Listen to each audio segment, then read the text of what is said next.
செய்ய போகிறோம். இப்போ நான் 1 கிலோ அளவு நான் பொட்டேட்டோ எடுத்துக்கிறேன். இப்போ நான் மண் இல்லாத நல்லா அலசி எடுத்துக்கிறேன். இப்போ நம்ம குக்கரில் 3 விசில் வர வரைக்கும் கேஸில் வைக்கலாம். இப்போ நான் வந்து ஆனியனும் டொமேட்டோவும் கட் பண்ணி வச்சுருக்கேன். அதுக்கப்புறம் பச்சை மிளகாய், இஞ்சி, பூண்டை நம்ம அரைச்சிக்கலாம். இங்கே பாருங்கள், நான் குக்கரில் வச்ச அதான் வேக வச்சா நம்ம உருளைக்கிழங்க சூப்பராக மேஷ் பண்ணிட்டேன். நான் ஆற வச்சு நான் மேஷ் பண்ணேன். அதுக்கப்புறம் நம்ம கடாயில் எண்ணெய் ஊற்றி கடுகு போட்டுக்கலாம். அதுக்கப்புறம் நம்ம கட் பண்ணி வச்ச ஆனியனை போட்டுக்கலாம். இப்போ நல்லா நம்ம வதக்கிக்கலாம். இப்போ நம்ம கொஞ்சோண்டு கொத்தமல்லி கருவேப்பிலை போட்டுக்கலாம். இப்போது இது கோல்டன் கலர் வந்த உடனே நம்ம டொமேட்டோவை போட்டுக்கலாம். இப்போ நம்ம டொமேட்டோ போட்டு நல்லா வதக்கிக்கலாம். இதையே நல்லா வந்து நம்ம வதக்கிக்கலாங்க. நல்லா வதக்கிட்டு நம்ம அரைச்சி வச்ச பச்சை மிளகாய், இஞ்சி, பூண்டு பேஸ்ட்டு இதை கூட நல்லா இதையும் சேர்த்து நல்லா வதக்கிட்டு பாருங்கள், நான் வந்து மஞ்சள் தூள், மிளகாத்தூள், தனியாத்தூள்லாம் நான் சேர்க்க போகிறேன். இதை கூட நான் 1/2 டீஸ்பூன் அளவு சால்ட்டும் சேர்த்துக்கிறேன். கடல மாவு ரெடி பண்ணி வச்சுருக்கேங்க. பாருங்கள், நல்லா இது பச்சை வாசனை போகிற அளவுக்கு நம்ம நல்லா வதக்கிடணுங்க. அது நான் கேஸ் வந்து நிறுத்தின பிறகு நம்ம வந்து உருளைக்கிழங்கு சேர்த்துக்கலாங்க. இதில் வந்து நான் எவரெஸ்ட்டு பாவு பாஜி மசாலா சேர்த்துருக்கேன். நீங்கள் இல்லைன்னா கூட சிக்கன் மசாலா கூட சேர்த்துக்கலாங்க. அது பாருங்கள், கடல மாவில் நான் பச்சரிசி மாவும் சேர்த்துருக்கேன். அப்புறம் மஞ்சள் தூள் சேர்த்துருக்கேன், சால்ட்டு சேர்த்துருக்கேன், எல்ஜி பவுடரும் சேர்க்குறேங்க. இது நல்லா மிக்ஸ் பண்ணிவிட்டு நம்ம இதை கூட தண்ணியை ஆட் பண்ணிக்கலாங்க. இந்த பாருங்கள், இந்த பதம் இருந்தாலே போதுங்க. தண்ணியாகவும் இல்லாத கட்டியாகவும் இல்லாத மீடியமான ஒரு இதுவில் இருந்தால் போதுங்க. பாருங்கள், நான் ஆற வச்சு நல்லா நான் மிக்ஸ் பண்ணிட்டேன். இப்போ நம்ம உருண்டை பிடிச்சி அதை ஒரு தட்டில் வச்சுக்கலாங்க. நம்ம வந்து கேஸில் ஆன் பண்ணி வச்சுனாக்கா ரொம்பவே குழன்னு ஆகிடுங்க. அதுக்காக தான் நான் நிறுத்திட்டு எல்லாத்தையும் மிக்ஸ் பண்ணிவிட்டு இந்த மாதிரி எண்ணெய் கடாயில் போட்டு காமிக்கிற பாருங்கள்.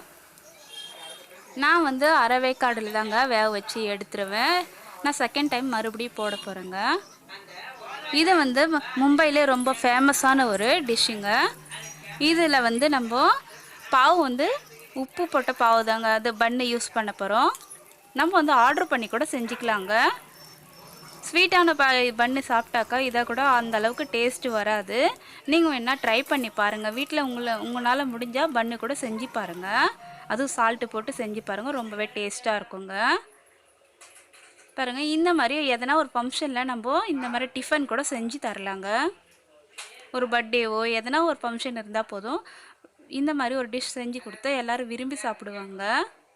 இதை கூட நான் சட்னி கூட ரெடி பண்ணுற பாருங்க. ஸ்வீட் சட்னி, கார சட்னியும் ரெடி பண்ண போகிறேன் பாருங்கள். செகண்ட் டைமும் போட்டுட்டேங்க. நல்லா இது செகண்ட் டைம் போகிறதுனால நமக்கு மொறுன்னு கிடைக்குங்க. அதிக கூட எண்ணெய் இருக்காது. பாருங்கள், இது ரெடி ஆகிடுச்சு. இப்போ நான் புளி வந்து அலசி ஊற வச்சுருக்கேங்க. அதை ஊறின பிறகு நான் நல்லா கரைச்சிட்டு ஃபில்ட்ரு பண்ணி கேஸில் வந்து ஒரு மீடியம் அளவு தண்ணி சேர்த்துருக்கேன். இதை கூட நான் வெல்லமும் சேர்த்துக்கிறேங்க. எல்லாமே என் தேவைக்கேற்ப அளவு தாங்க எடுத்துருக்கேன். நீங்களும் இந்த மாதிரி ட்ரை பண்ணி பாருங்கள். இது கார்ன்ஃப்ளவர் மாவுங்க, 2 டீஸ்பூன் அளவு சேர்த்துருக்கேன். இதில் தண்ணியை நல்லா ஊற்றி நல்லா மிக்ஸ் பண்ணிக்கலாம். பாருங்கள், இப்போ நான் ஆட் பண்ணியிருக்கேன் பாருங்கள் கார்ன்ஃப்ளவர் மாவை. நல்லா இது மிக்ஸ் பண்ணிடணும். இல்லைனாக்கா நம்ம தண்ணி ஊற்றி கலக்கிறதுனாலே இது கட்டி முட்டியும் இல்லாத ரொம்பவே சூப்பராக இருக்குங்க. இது நல்லா கொதிக்கட்டும். கொதி வந்துச்சு பாருங்கள். இப்போ நம்ம சால்ட்டு போட்டுக்கலாம். இது சூப்பராக கட்டியாக ஆகிடுச்சு பாருங்கள். இது குழந்தைங்க பெரியவங்க எல்லாருமே விரும்பி சாப்பிடுவாங்க. பாருங்கள், ரெடி ஆகிடுச்சு. நான் கேஸ் வந்து நிறுத்திட்டேன். இப்போ நம்ம பச்சை சட்னி எப்படி செய்கிறதுன்னு பார்க்கலாங்க. கார சட்னி பாருங்கள், கொத்தமல்லி ரெடி பண்ணி வச்சுருக்கேன். அப்புறம் தேங்காய் இருக்குது, பச்சை மிளகாய் இருக்குது, இஞ்சி பூண்டு இருக்குது, அப்புறம் புளியும் எடுத்துருக்குங்க. இது எல்லாத்தையும் நம்ம மிக்சியில் அரைச்சி எடுத்துக்கலாங்க. பாருங்கள், கல்லையும் கொஞ்சமாக நான் சேர்த்துருக்கேன். நம்ம கடல போடலைன்னா கூட ரொம்பவே டேஸ்ட்டாக இருக்குங்க. அப்படியே கூட செய்யலாம். பாருங்கள், அரைச்சி எடுத்துகிட்டு நான் சால்ட்டும் ஆட் பண்ணியிருக்கேன். இது ரெடி ஆகிடுச்சுங்க. இது தாளிக்கலனா கூட பரவாயில்லைங்க. இது நம்ம வந்து இந்த வடைப்பாவு கூட சாப்பிட்றதுனால ரொம்பவே டேஸ்ட்டாக இருக்கும். இது மிக்ஸ் பண்ணி கூட சாப்பிட்லாம். நான் பச்சை மிளகா கூட எண்ணெயில் வதக்கிட்டு சால்ட்டு போட்டு வச்சுருக்கேங்க.